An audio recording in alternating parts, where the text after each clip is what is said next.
کراچی میں بھی ترقیاتی کام جاری ہیں، سندھ پولیس میں بھی بہتری لائی گئی ہے۔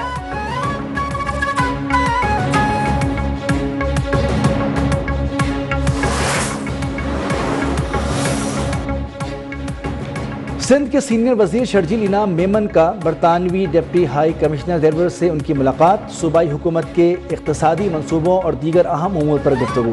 شرجیل میمن کہتے ہیں کہ حکومت سندھ کی جانب سے پاکستان میں پہلی بار EV بسز شروع کی گئیں۔ خواتین کے لیے الیکٹرک بائکس کا منصوبہ بھی منظور کیا گیا۔ ملازمت پیشہ خواتین اور طالبات کو مفت EV بائکس دی جائیں گی۔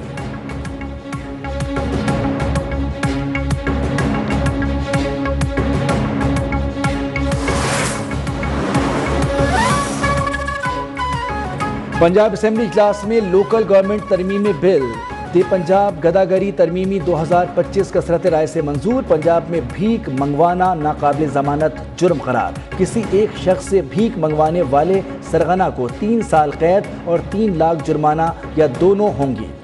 جرمانے کی عدم ادائیگی پر مزید 6 ماہ قید کی سزا ہوگی۔ بچوں سے بھیک منگوانے والے سرغنہ کو 5 سے 7 سال قید اور 7 لاکھ تک جرمانہ ہوگا۔ جرمانے کی عدم ادائیگی پر مزید 1 سال قید کی سزا ہوگی۔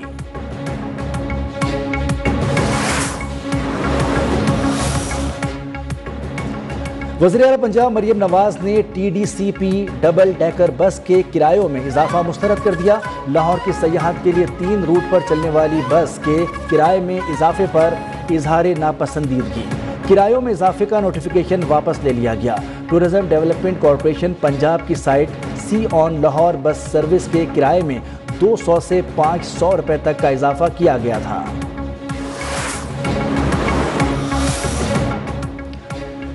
محکمہ صحت پنجاب کی سنگین غفلت، میو اسپتال لاہور میں انجیکشن ری ایکشن معاملے کے اہم ترین شواہد ضائع کر دیے گئے۔ محکمے کی غیر سنجیدگی کے باعث جاں بحق مریضوں کا پوسٹ مارٹم ہی نہیں ہوا۔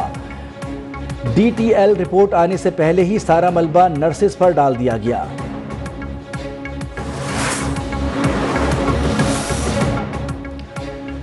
محکمہ صحت پنجاب کی سنگین غفلت، میو اسپتال لاہور میں انجیکشن ری ایکشن معاملے کے اہم ترین شواہد ضائع کر دیے گئے۔ محکمے کی غیر سنجیدگی کے باعث جاں بحق مریضوں کا پوسٹ مارٹم ہی نہیں ہوا۔ DTL رپورٹ آنے سے پہلے ہی سارا ملبہ نرسز پر ڈال دیا گیا۔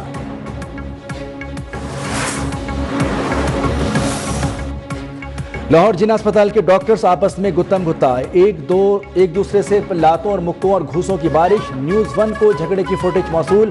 جھگڑا ینگ ڈاکٹرز کی پریس کانفرنس سے قبل تلخ کلامی پر ہوا۔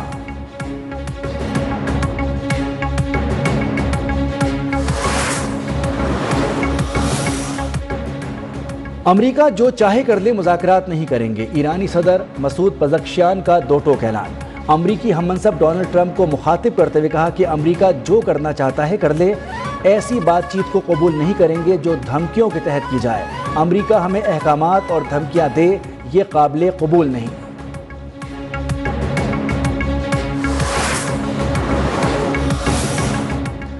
پاکستان کرکٹ ٹیم سلمان علی آغا کی قیادت میں نیوزی لینڈ روانہ۔ پاکستان اور نیوزی لینڈ کے درمیان 5 T20 میچز کی سیریز ہوگی۔ پہلا T20 اتوار کو کھیلا جائے گا۔ بیٹنگ کنسلٹنٹ محمد یوسف نے اسکواڈ کے ساتھ جانے کے لیے دستیابی ظاہر کر دی۔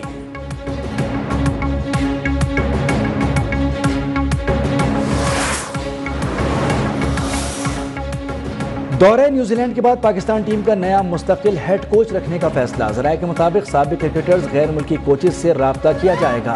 سابق بولنگ کوچ مینٹور ثقلین مشتاق بھی کوچنگ کی امیدوار۔ PCB نئے ہیڈ کوچ کے لیے باقاعدہ اشتہار بھی دے گا۔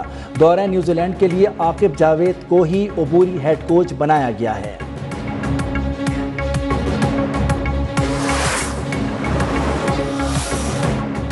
ICC one day players ranking جاری۔ ون ڈے بیٹرز میں بھارت کے شبمن گل کا پہلا نمبر، بابر اعظم کی دوسری پوزیشن۔ ون ڈے بولرز میں سری لنکا کے مہیش کا پہلا نمبر برقرار۔ نیوزی لینڈ کے مچل سینٹنر 6 درجے ترقی کے بعد دوسرے نمبر پر آ گئے۔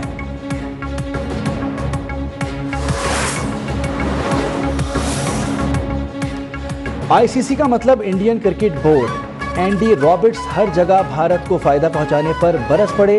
کہا بھارت کو گزشتہ برس T20 ورلڈ کپ میں بھی فائدہ تھا، پہلے سے علم تھا کہ اس نے سیمی فائنل کہاں کھیلنا ہے۔